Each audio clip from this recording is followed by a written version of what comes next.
अम्ल, क्षार और लवण का तीसरा वीडियो बेटा लेकर आए। इसमें हम लोग लवण के डिस्कस करेंगे। तो आपके यहाँ सिलेबस में मुख्य रूप से जो बात करनी है वो NaCl, सोडियम क्लोराइड,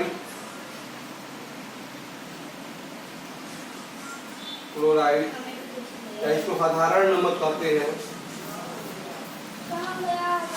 साधारण नमक, ध्यान दीजिएगा। इससे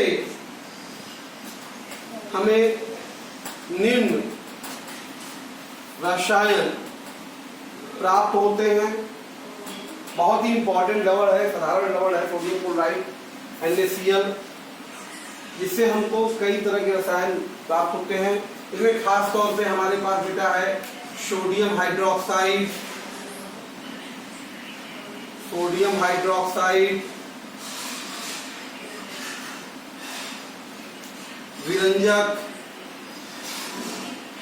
विरंजक चूर्ण, baking soda,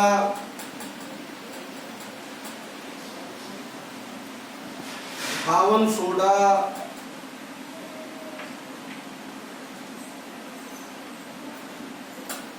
plaster of Paris, ये विभिन्न प्रकार के हमारे पास लवण और रसायन हैं, इनको हमें अध्ययन करना है।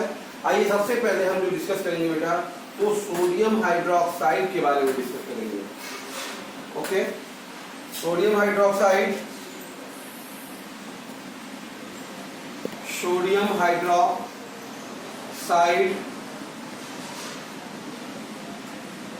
इसका रासायनिक सूत्र बेटा NaOH होता है। क्या होता है? NaOH, ठीक है, जिसको हम लोग सोडा भी कहते हैं। क्या कहते हैं बेटा इसको?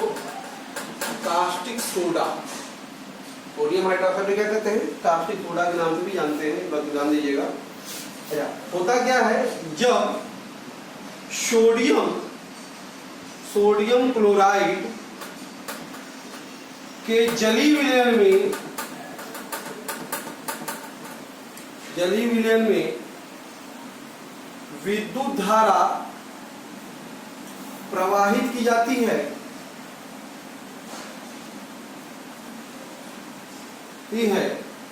तो सोडियम क्लोराइड अपघटित होकर सोडियम हाइड्रोक्साइड देता है। देखिए इसमें निम्न रिएक्शन कौन सा रिएक्शन होता है बेटा? ये जो सोडियम क्लोराइड का विलयन है, जलीय विलयन, ध्यान दीजिएगा, जब हम इसमें विद्युत धारा प्रवाहित करते हैं, विद्युत धारा, तो ये खास तौर पर ये सोडियम हाइड्रोक्साइड, हाइड्रोजन गैस और क्लोरीन गैस इसमें अपघटित होता है। बात समझ में आ रहा है? इसमें मुख्य रूप से अगर हम बात करते हैं तो जो क्लोरीन गैस है हमारा, इसमें जो बनता है क्लोरीन गैस, वह एनोड पर विद्युत अपघटन हो रहा है, तो एनोड पर हमको क्लोरीन गैस प्राप्त होती है, ठीक है, और कैथोड पर जो है हमको हाइड्रोजन गैस प्राप्त होती है, और कैथोड के समीप ही हमको सोडियम हाइड्रोक्साइड का विलयन मिलता है, ठीक है। और ये सोडियम हाइड्रोक्साइड जो बनाया जा रहा है सोडियम क्लोराइड के जलीय विलयन से, इसे हम लोग क्या कहते हैं बेटा? क्लोर क्षार विधि के नाम से जानते हैं। ये क्लोर क्षार विधि है जिसके द्वारा हम लोग सोडियम हाइड्रोक्साइड सोडियम क्लोराइड से बनाते हैं। क्लियर है? तो इस तरह जो हमारा क्लोर क्षार विधि था उसमें आप देख रहे थे सोडियम हाइड्रोक्साइड भी बन रहा है, हाइड्रोजन भी बन रहा था, क्लोरीन बन रहा था। तो इस क्रिया में बनने वाला जो हाइड्रोजन है उसका वह एक ईंधन के रूप में भी प्रयोग होता है, मार्गरीन के रूप में भी प्रयोग होता है, क्लोरीन जो बन रहा है बेटा, उसका प्रयोग हम लोग जल की शुचिता, पीवीसी, सीएफसी के निर्माण में भी करते हैं। बात में जो सोडियम हाइड्रोक्साइड बना, उसका प्रयोग हम लोग धातु से ग्रीस हटाने में, साबुन और कागज के उद्योगों में भी इसका प्रयोग किया जाता है। क्लोरीन और सोडियम हाइड्रोक्साइड का जो मिश्रण होता है, एक विरंजक चूर्ण होता है, बात में, जिससे हम लोग घरेलू व्यंजन, वस्त्र विरंजन भी कर सकते हैं। तो अगला हमारा जो रसायन है वो है बेटा विरंजक चूर्ण, ब्लीचिंग पाउडर। ब्लीचिंग पाउडर बहुत इंपॉर्टेंट है बेटा ये, जिसका रासायनिक सूत्र होता है CaOCl2। क्या होता है? CaOCl2 समान रासायनिक सूत्र होता है। देखिए वो कैसे बनता है बेटा, जब शुष्क बुझे चूने के पानी में के क्लोरीन गैस प्रवाहित की जाती है तो चूर्ण प्राप्त, ध्यान दीजिएगा, तो हमको जब बुझे हुए चूने के पानी में क्लोरीन गैस प्रवाहित कर देते हैं तो हमें विरंजक चूर्ण प्राप्त होता है। तो बुझा हुआ चूना का फार्मूला क्या होता है बेटा, कैल्शियम हाइड्रोक्साइड।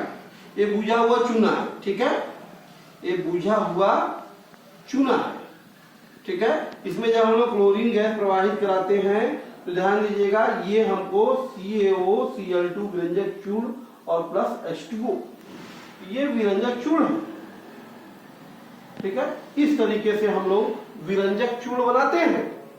आई बात समझ में? अब इसका उपयोग देखते हैं। विरंजक चूर्ण का बेटा कई उपयोग है। नामी विरंजन है जो विरंजन वाला ही कार्य करेगा। वस्त्र उद्योगों में सूती या लीलन के कपड़ों को विरंजन करने में, विरंजन मतलब कलरलेस करने में, ठीक है। कागज और फैक्ट्री में लकड़ी का जो मज्जा होता है उसको भी विरंजन करने में। रासायनिक उद्योगों में ऑक्सीकारक के तौर पे, क्योंकि विरंजक चूर्ण जो होता है ऑक्सीकारक होता है, तो ऑक्सीकारक के तौर पे इसका प्रयोग करते हैं बेटा। सबसे प्रमुख चीजें जो पीने के जल होते हैं उसमें जीवाणु होते हैं, उनको मारने में भी ब्लीचिंग पाउडर का, विरंजक चूर्ण का प्रयोग किया जाता है बेटा। अगला हमारा जो रसायन आता है वो है बेकिंग सोडा। बेकिंग सोडा, इसका बेटा रासायनिक नाम जो है वो है सोडियम बाई कार्बोनेट, ओके। सूत्र है इसका NaHCO3। ये है बेकिंग सोडा। कैसे बनता है बेटा, ध्यान दीजिएगा कि देखो, जब ध्यान दो, जब सोडियम क्लोराइड के जलीय विलयन में अमोनिया को मिलाकर विलयन को अमोनोकृत करके उसमें कार्बन डाइऑक्साइड गैस प्रवाहित करते हैं। क्या प्रवाहित करते हैं? कार्बन डाइऑक्साइड गैस प्रवाहित करते हैं तो सोडा होता है, ओके। बेकिंग प्रवाहित करते हैं तो प्राप्त विलयन का क्रिस्टलीकरण करेंगे, क्रिस्टलीकरण करने पे हमको बेकिंग सोडा मिलता है। तो देखिए रिएक्शन क्या है कि सोडियम क्लोराइड के जलीय विलयन में, ध्यान दीजिएगा, जब हम लोग पर्याप्त मात्रा में अमोनिया मिलाकर, ये अमोनिया है, मिलाकर इसमें कार्बन डाइऑक्साइड गैस प्रवाहित करते हैं तो हमको, ध्यान दो, ये पहले तो ये बनेगा आपका NH4Cl, अमोनियम क्लोराइड भी बनाता है बेटा ये, और साथ में ही NaHCO3, ये अमोनियम क्लोराइड है, अमोनियम क्लोराइड, और ये आपका है बेकिंग सोडा, ठीक है। इसका क्रिस्टलीकरण कर देंगे तो बेकिंग सोडा क्रिस्टल प्राप्त हो जाएंगे। क्लियर है बेटा? तो जो बेकिंग सोडा प्राप्त होता है, जिसको हम घरों में महिलाएं भोजन में डालती हैं, जिसको खाने वाला सोडा भी कहते हैं हम लोग, क्या कहते हैं? खाने वाला सोडा, ठीक है। तो ये बेकिंग सोडा को जो खाने में डालते हैं तो ये गर्म होता है। देखो गर्म होने पर बेकिंग सोडा, अब भोजन में जब डालते हैं और गर्म होता है तो गर्म होकर, ध्यान दीजिएगा, ये इसमें क्या होता है, कौन सी क्रिया होती है, तो ये सोडियम कार्बोनेट बनाता है। बात समझ में आ रहा है, H2O और CO2। बात समझ में आ रहा है। जब खाना बनाते समय हम लोग गर्म करते हैं इसे, बेकिंग सोडा को गर्म करने पर खाने में, तो हमें कौन सा रिएक्शन प्राप्त होता है बेटा, सोडियम कार्बोनेट प्राप्त होता है। तो ये बेकिंग सोडा इस तरह से बनाया जाता है। अब आइए इसके उपयोग जानने की कोशिश करते हैं। ओके, बेकिंग सोडा का उपयोग बेटा, सबसे बढ़िया उपयोग जो है इसका बेकिंग पाउडर बनाने में। देखिए बेकिंग पाउडर बेकिंग सोडा में अंतर है, समझिए। बेकिंग पाउडर जो होता है बेटा वो बेकिंग सोडा और टार्टरिक अम्ल का मिश्रण होता है। क्या होता है बेटा, बेकिंग पाउडर जो होता है बेकिंग सोडा और टार्टरिक अम्ल का क्या होता है, मिश्रण होता है। जब हम बेकिंग पाउडर को गर्म करते हैं, ठीक है, या उसमें जल मिलाते हैं, उसमें एक निम्न क्रिया होती है। क्या होता होगा, ये सोडियम कार्बोनेट और जो हमारा टार्टरिक अम्ल है, ये दोनों आपस में संयुक्त होकर कार्बन डाइऑक्साइड, जल और वो सोडियम का लवण अम्ल का बनता होगा। तो यहाँ पे जो कार्बन डाइऑक्साइड बनी है, यही कार्बन डाइऑक्साइड के कारण ये जो हमारा पावरोटी होता है या केक वो फूल जाता है, और इसी के कारण ये मुलायम और स्पंजी होता है केक या पावरोटी। इसलिए बेकिंग सोडा क्या करता है, जो CO2 से रिलीज होती है वही CO2 उसको मुलायम और स्पंजी बनाती है। क्लियर है। दूसरी इसका उपयोग क्या है, देखिए बेकिंग सोडा हमारा एक प्रति अम्ल है, एंटी एसिड है। बात समझ में आ रहा है। अक्सर हम देखते हैं घरों में, आपने देखा होगा कि पेट में दर्द होने पर अक्सर हम कहते हैं घर वाले की खाने में थोड़ा थोड़ा खा लो, उससे पेट के दर्द आराम हो जाएगा। बाकी में आपने कोल्ड ड्रिंक भी देखा होगा, सोडा वाटर लोग यूज भी करते हैं, ठीक है, सिकंजी के नाम से सोडा वाटर जो मिला के पियाया जाता है। तो एंटी एसिड है एक प्रकार का। क्यों, क्योंकि ये पेट में उत्पन्न अम्ल को उदासीन करता है, जिससे पेट को राहत मिलती है। और भी इसका उपयोग जो सोडा अम्ल एक अग्निशामक होता है, बाकी आग को बुझाने के लिए सोडा अम्ल अग्निशामक के निर्माण में भी हम लोग किसका यूज करते हैं, बेकिंग सोडा का प्रयोग करते हैं। बाकी में अगला जो कंपाउंड है हमारा वो है बेटा धावन सोडा। क्या है वो, धावन सोडा, जिसको हम लोग सोडियम कार्बोनेट,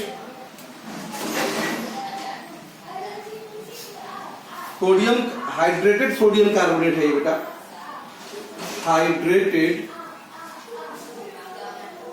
सोडियम कार्बोनेट है, ठीक है। इसका सूत्र जो होता है Na2CO3 × 10H2O होता है। बात समझ में आ रहा है। ये धावन सोडा है, Na2CO3 10H2O। कैसे बनता है ध्यान दीजिए। जैसे हम लोग वहां पे सोडियम बाइकार्बोनेट बना रहे थे, सोडियम NaCl के जली विलयन में, याद करिए NaCl के जली विलयन में हम लोग क्या कर रहे थे, H2O अमोनिया मिलाकर कार्बन डाइऑक्साइड प्रवाहित कर रहे थे, जिसके कारण हमको NaHCO3 और NH4Cl मिल रहा था। ओके, फिर NH सोडियम बाइकार्बोनेट हमको मिल रहा है। इसको जब हम लोग गर्म करते हैं, देखियो इसको गर्म करते हैं तो ये सोडियम कार्बोनेट, बात समझ में आ रहा है, H2O + CO2 देता है, ठीक है। तो अब ये सोडियम कार्बोनेट का जो विलयन है, इसका क्रिस्टलीकरण करने पर, विलयन का क्रिस्टलीकरण जब कर देंगे Na2CO3 10H2O क्रिस्टलीकरण कर दें, क्रिस्टलीकरण करने पर बेटा हमको ये Na2CO3 10H2O धावन सोडा हमको प्राप्त हो जाता है। इस तरीके से हम लोग धावन सोडा प्राप्त करते हैं। अब इसका उपयोग देखते हैं बेटा। बनाव के बहुत से उपयोग है, कांच और साबुन के उद्योग में, बोरेक्स के निर्माण में, और जल की स्थायी कठोरता में भी हम लोग क्या करते हैं, धावन सोडा का प्रयोग करते हैं। अगला हमारा रसायन जो है बहुत ही इंपॉर्टेंट है, वो है प्लास्टर ऑफ पेरिस, जिसको पीओपी भी कहते हैं, पीओपी, ठीक है। इसका रासायनिक नाम बेटा कैल्शियम सल्फेट हेमी हाइड्रेट। सूत्र जो होता है CaSO4 × ½ ऑफ H2O, या कई जगहों पे ऐसे भी लिखा रहेगा ये आपका 2CaSO4 × H2O, ये भी आपका प्लास्टर ऑफ पेरिस है, ध्यान दीजिएगा। देखिए कैसे बनता है बेटा ये, जब जिप्सम, ठीक है, जब जिप्सम को 373 केल्विन ताप पर गर्म किया जाता है तो प्लास्टर ऑफ पेरिस बनता है। ओके, देखिए जिप्सम का फार्मूला क्या है, SO4 into 2H2O। इसका नाम है बेटा जिप्सम को कैल्शियम सल्फेट डाई हाइड्रेट, एक बार क्या बेटा जिप्सम। तो जिप्सम को 373 केल्विन के लिए गर्म करते हैं बेटा हमको, इसको ध्यान दीजिए, हमें क्या मिलता है 2CaSO4 into H2O plus 3H2O। तो ये है plaster of Paris, plaster of Paris POP बनता है। अच्छा ध्यान दीजिएगा, जब प्लास्टर ऑफ पेरिस को जल में मिलाते हैं तो यह एक कठोर पदार्थ बनाता है, ठीक है, कठोर पदार्थ बनाता है जिसे जिप्सम कहते हैं। क्या कहते हैं, जिप्सम कहते हैं। तो प्लास्टर पेरिस को देखिए, प्लास्टर पेरिस है आपके पास ये इस तरह से, या CaSO4 into half of H2O, इसमें जब हम लोग जल मिला देंगे, POP में जल मिला देंगे तो ये कठोर पदार्थ बन जाएगा CaSO4 into 2H2O, जिसे हम लोग क्या कहते हैं, जिप्सम कहते हैं। इस तरीके से आपने देखा, जब हम लोग जिप्सम को 373 केल्विन पे गर्म करते हैं तो प्लास्टर पेरिस मिलता है, और प्लास्टर पेरिस को जब हम लोग जल मिला देते हैं तो कठोर पदार्थ बनता है जो कि जिप्सम कहलाता है। जानते हैं इसका बहुत ही खास उपयोग क्या है, जिप्सम प्लास्टर पेरिस का क्या उपयोग है भाई? तो प्लास्टर पेरिस का सबसे बड़ा उपयोग यह है कि जो डॉक्टर लोग होते हैं, डॉक्टर POP का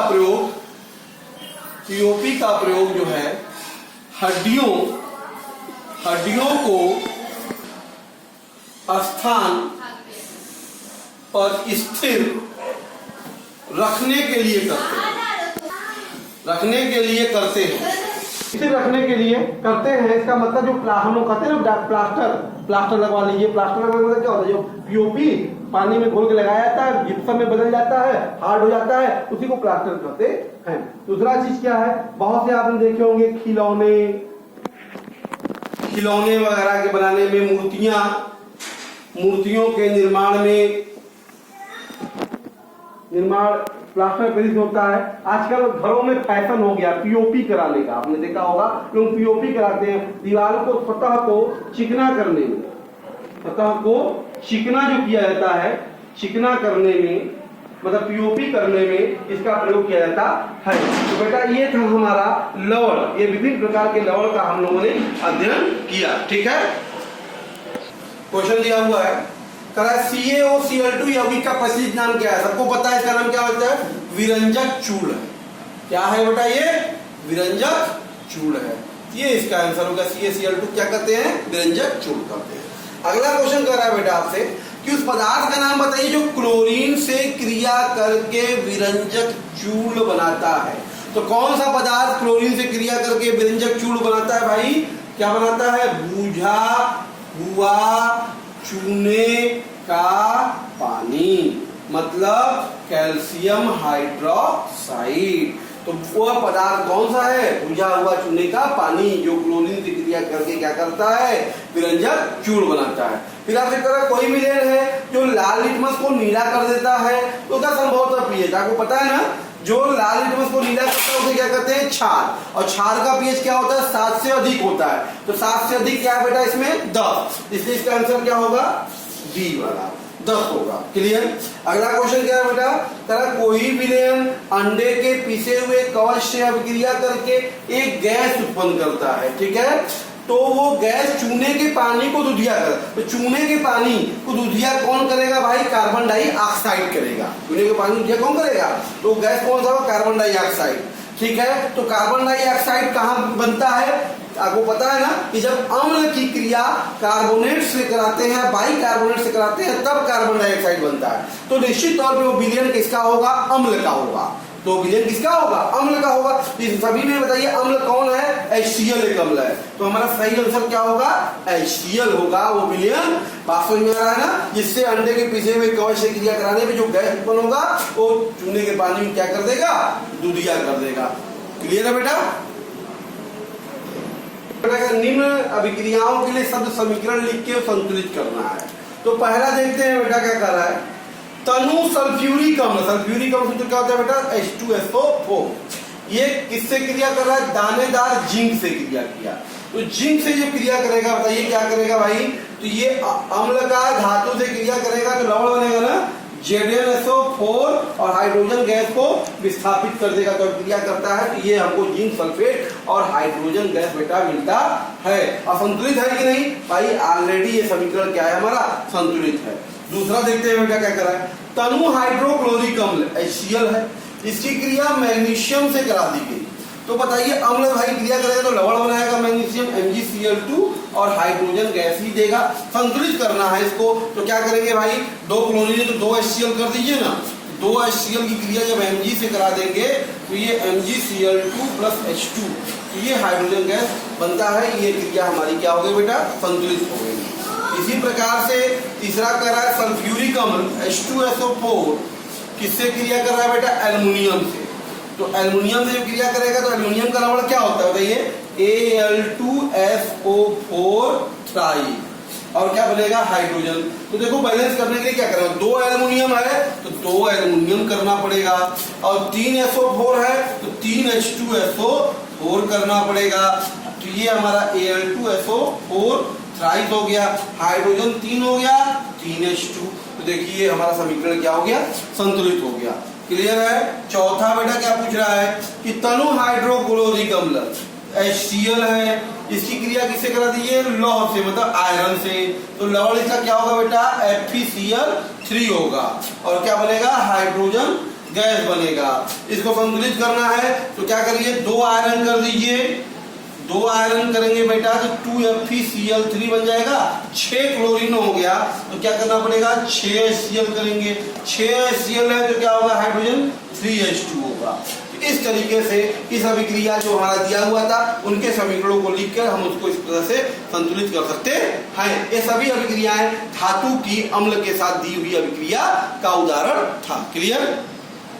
क्वेश्चन है, तरह की अल्कोहल और ग्लूकोज जैसे यौगिक में हाइड्रोजन तो है फिर भी इनको अम्ल नहीं करते हैं, इसको किसी क्रियाकलाप एक्टिविटी की तरह समझाना है। तो हमें पता है ना अम्ल उसी को कहते हैं, आपको पता है ना अम्ल भाई वही उसी कहते हैं जो विलयन में H प्लस आयन दे। जैसे HCl एक अम्ल है इसलिए है क्योंकि ये विलयन में H प्लस आयन देता है। जो विलयन में H प्लस आयन देगा उसे हम लोग क्या कहेंगे? अम्ल कहेंगे। तो इसी सिद्धांत की अगर हम बात करें तो हम आपसे करेंगे 3, मान लीजिए कि हमने 3 परख नली ले लिया A B C। ये एक्टिविटी आप कर सकते हैं, अपने घर में भी कर सकते हैं A B C, ठीक है। अब इसमें हमने एक में बेटा क्या भर दिया? अल्कोहल भर दिया, अल्कोहल का विलयन भर दिया, अल्कोहल विलयन। और दूसरे वाले में बेटा हम लोगों ने भर दिया ग्लूकोज विलयन, ग्लूकोज विलयन।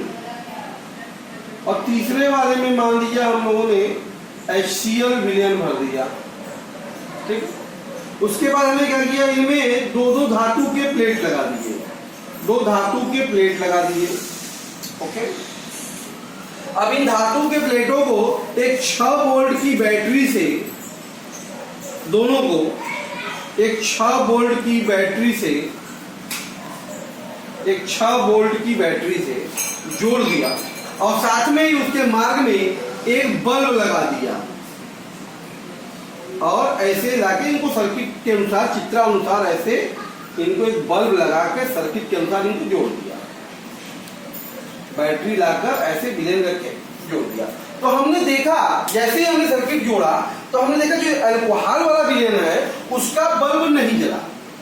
आप चेक करेंगे, घर पे कर लीजिएगा, बल्ब नहीं जलेगा। ठीक है, अल्कोहल वाले विलेन का बल्ब नहीं जला। जो बी बीकर में विलेन है वो भी बल्ब जो है बेटा नहीं जलेगा। अच्छा, सी वाला विलेन से HCl था, तो हमने देखा इसमें बल्ब जल गया। इसका सीधा सा मतलब ये हुआ कि इसमें बल्ब जलने का मतलब ये है कि इस विलेन में आयनन हुआ होगा। इस विलेन में क्या हुआ होगा, ये विलेन में जाके आयनित होकर मुक्त आयन H+ आयन विलेन में दिया होगा। इसमें मुक्त आयन पाए गए, मुक्त आयन उपस्थित हुए और इन्हीं आयनों के अभिगमन के द्वारा धारा का प्रवाह हुआ, परिपथ पूरा हुआ, जिसके कारण बल्ब जला। जबकि हम निश्चित तौर पे बल्ब न जलने का कारण यह हुआ होगा कि इनका विलेन का आयनन नहीं हुआ। आयनन नहीं हुआ इसका मतलब इन्होंने H+ आयन नहीं दिया, H+ आयन इन्होंने नहीं दिया है। जब H+ आयन इनमें नहीं है हाइड्रोजन तो है पर वो H+ आयन बाहर नहीं निकल रहा है विलेन में, तो उसका अम्ल का अस्तित्व तो क्या होगा, समाप्त हो जाएगा। तो इस कारण से हाइड्रोजन ग्लूकोज और अल्कोहल में तो है, लेकिन उनका आयरन न होने के कारण हम इसको क्या करते हैं बेटा, अल्कोहल, इनको अम्ल की कैटेगरी में नहीं रखते हैं। ओके, इंपॉर्टेंट क्वेश्चन है कि आश्रित जल में शुद्ध जो जल होता है, शुद्ध जल विद्युत चालक नहीं होता। शुद्ध जल में अगर हाथ डालें तो करंट नहीं मारेगा। ऐसा आप करिएगा नहीं, मैं गलती से बात समझा कि प्योर वाटर आपके घरों में होता नहीं, वो टैप वाटर होता है। जबकि वर्षा का जल जो होता है वो चालक होता है, फिर हाथ डालेंगे करंट लगाएंगे तो करंट मारेगा। तो शुद्ध जल में ऐसा क्यों, क्या है, प्योर वाटर में ऐसा क्या है कि वो चालक नहीं है बेटा?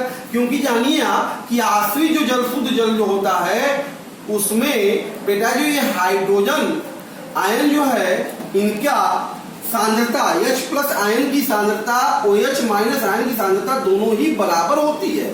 मतलब इसमें मुक्त आयन नहीं है, दोनों बराबर हो गए तो उदासीन हो गया, मुक्त आयन नहीं है, उदासीन हो गई। जिस कारण से इसमें मुक्त आयन नहीं पाया जा रहा है, उदासीन है, इसलिए विद्युत का चालक नहीं है। इस कारण से विद्युत चालक बेटा नहीं है। ओके, लेकिन यही जब वर्षा का जल लेते हैं तो वर्षा जल अक्सर बेटा अम्लीय होता है। वर्षा जल कैसा होता है, अम्लीय। एसिड का नेचर क्या होता है, एसिडिक होता है। तो एसिडिक है तो उसमें निश्चित तौर पे H+ आयन उपस्थित होगा, H+ आयन उपस्थित होगा। जब H+ आयन उपस्थित होगा इसका मतलब मुक्त आयन है इसमें। जब मुक्त आयन होगा तो विद्युत का चालन होगा, और चालन होगा तो करंट आपको मारेगा। इसलिए हम कहते हैं वर्षा का जल में विद्युत का चालन होता है, जबकि आश्रित जल में नहीं होता। क्लियर है? अम्ल का व्यवहार अम्लीय क्यों नहीं होता?